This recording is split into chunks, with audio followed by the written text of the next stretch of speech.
Shri Renuka sugars के management से खास बातचीत करेंगे और कंपनी के ईडी अतुल चतुर्वेदी साहब हमारे साथ जुड़ गए हैं। अतुल जी, बहुत शुक्रिया आपका समय देने के लिए। स्वागत है आपका 18 आवर स्वदेश पर। सर, सबसे पहले आपसे ये जानना चाहेंगे कि अभी अगर हम सेक्टर की बात करें, क्योंकि जो सारी की सारी जो चर्चाएं होती हैं कहीं ना कहीं एथेनॉल के अराउंड होती हैं, और एथेनॉल वाला जो बेनिफिट्स हैं कंपनी ने और कंपनियों के निवेशकों ने उसका फायदा उनको मिला भी है। यहाँ से आपको रोड अहेड कैसा लग रहा है शुगर सेक्टर के लिए, और नियर टर्म के चैलेंजेस क्या क्या हैं? देखिए, इस बार सबसे बड़ा चैलेंज तो दिखाई दे रहा है कि महाराष्ट्र और कर्नाटका में मौसम बहुत ज्यादा अनुकूल नहीं रहा अभी तक। अपना नॉर्दर्न इंडिया तो बरसात के तपेड़े झेल रहा है, बट यहाँ पे अपेरेंटली अबाउट 30-35% की अभी तक की कमी दिखाई दी है, जो गन्ने का बेल्ट है महाराष्ट्र और कर्नाटका का। तो मेरा ये मानना है कि आने वाले दिनों में अभी जैसे अभी जो प्रेडिक्शंस आ रहे हैं कि हो सकता है कि जितना बहुत कमी रही है वो आने वाले दिनों में शायद पूरी हो जाए। और जहां तक शुगर सेक्टर का आपका क्वेश्चन है, मैं समझता हूं कि शुगर सेक्टर आने वाले दिनों में भी एथेनॉल ड्रिवन तो डेफिनेटली रहेगा। और क्योंकि गवर्नमेंट ऑफ इंडिया कमिटेड है जीरो कार्बन एमिशंस पे बाय 2070, और इसकी तरफ सरकार का बहुत ज्यादा तवज्जो भी है। तो एथेनॉल का प्ले तो चलता रहेगा, और एथेनॉल के प्ले से एटलीस्ट शुगर सेक्टर भी रिलेटिवली हेल्दी हो गया है। पर अगर इस साल थोड़ी बहुत शुगर में कमी हुई तो मेरा मानना है कि शायद सबसे पहले एक्सपोर्ट्स पे थोड़ा अंकुश लगेगा। और अगला साल जो है वो वैसे भी इलेक्शन का साल है, तो government would not like to take chances as far as sugar inflation is concerned. But Atul sugar ji, sector is reasonably healthy. Atul ji, ये बताइए कि महाराष्ट्र में जिसकी आप चर्चा कर रहे हैं कि थोड़ी सी बारिश को लेकर डिस्ट्रप्शन है, यहाँ पर क्रशिंग सीजन क्या होता है, और अभी जो बारिश की कमी है क्या उसकी भरपाई हो पाएगी? अगर भरपाई हो जाती है तो क्या जो जिस नुकसान की आप बात कर रहे हैं क्या वो थोड़ा कम हो जाएगा?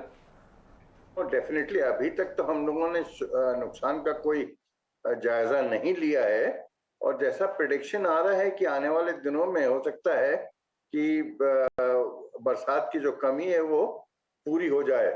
तो अभी ये एसेस करना थोड़ा मुश्किल होगा कि टोटल क्रशिंग में कितना असर होगा।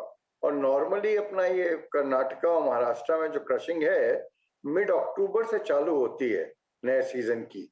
तो अभी तो काफी वक्त है, और इस पीरियड में अगर बरसात पानी ठीक ठाक हो गए तो मैं समझता हूँ कोई कारण नहीं कि नॉर्मल क्रशिंग हो जाए।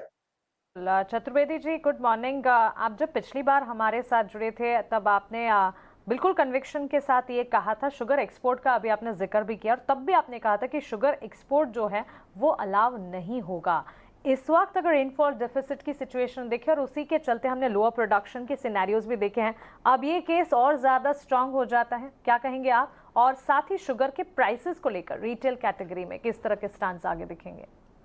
देखिए, नए सीजन में हम लोग आज की तारीख में तो यानी कि शुगर एक्सपोर्ट्स कैप्ड हैं, तो अभी तो कोई शुगर एक्सपोर्ट हो नहीं रहे हैं। अगले सीजन में चूंकि अगला साल 2024 इलेक्शन का साल है, तो मेरा ये मानना है कि शायद गवर्नमेंट शुगर एक्सपोर्ट्स को एनकरेज ना भी करे, क्योंकि वो एथेनॉल को तो डेफिनेटली पूरी तवज्जो देगी। और जहां तक डोमेस्टिक प्राइसेस का आपका क्वेश्चन है, मैं समझता हूँ कोई कारण नहीं है कि हिंदुस्तान के डोमेस्टिक प्राइसेस कोई बहुत ज्यादा भाग जाएं। दो फ्रेंडली तो डेफिनेटली रहेंगे बाजार, क्योंकि आने वाले दिनों में देखिए 30 त्योहार चालू हो जाएंगे और फेस्टिवल डिमांड भी थोड़ी किक इन करती है, तो ये सब चीजें थोड़ा बहुत बाजार को इस लेवल से ऊपर ले जा सकती हैं। पर कोई बहुत ज्यादा शुगर में कोई तेजी आ जाए ये मुझे नहीं लगता, क्योंकि हिंदुस्तान में एडिक्वेट स्टॉक्स हैं।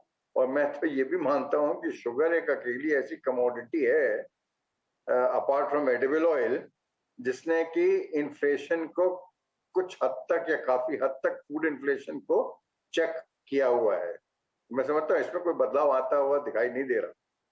तो Chaturvedi ji, ethanol price rise तो एक्सपेक्टेड है, लेकिन क्या आप इसे क्वांटिफाई कर सकते हैं? कोई पेंसिल इन कर सकते हैं इथेनॉल प्राइस हाइक किस तरह से, कितने नजर आ सकते हैं क्वांटिटी के हिसाब से अगर देखें तो? देखिए नेक्स्ट सीजन में जो गवर्नमेंट ने अभी एफआरपी को बढ़ाया है तकरीबन 150 रुपए प्रति टन के बेसिस पे, तो मैं समझता हूँ ये 3-4% का इफेक्ट है।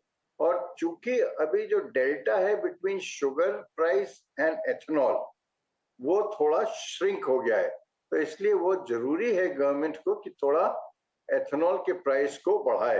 कितना बढ़ाएगी कितना नहीं बढ़ाएगी ये अपना कहना मुश्किल है, पर हमारा अंदाज है कि 4-5% के आसपास तो इसमें इजाफा होना चाहिए एथेनॉल में, अगर अपने लोगों को इंसेंटिव और पूरा ट्रस्ट को बरकरार रखना है एथेनॉल के ऊपर कि ज्यादा से ज्यादा गन्ना और केन जूस डाइवर्ट हो एथेनॉल में। अतुल जी, एक आखिरी सवाल, आप कह रहे हैं कि 4 से 5% की बढ़ोतरी अगर एथेनॉल के प्राइस में हो जाए तो वो ठीक होगा। आप ये बताइए कि आपकी जो टोटल प्रोडक्शन है एथेनॉल की, वो फिलहाल कितनी है और कैपेसिटी आप जो इनहेंस कर रहे हैं वो कितनी होगी?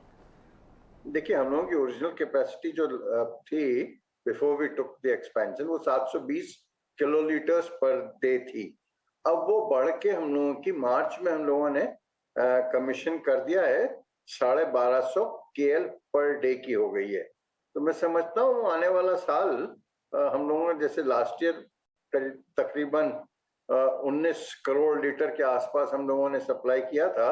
मैं समझता हूँ इस साल हो सकता है कि अपने 25 करोड़ लीटर के आसपास गवर्नमेंट ऑफ इंडिया को और ऑयल मार्केटिंग कंपनीज को एथेनॉल सप्लाई करें, क्योंकि हम लोगों की कैपेसिटी अभी बढ़ चुकी है और उसका फुल इम्पैक्ट इस साल में दिखाई देगा।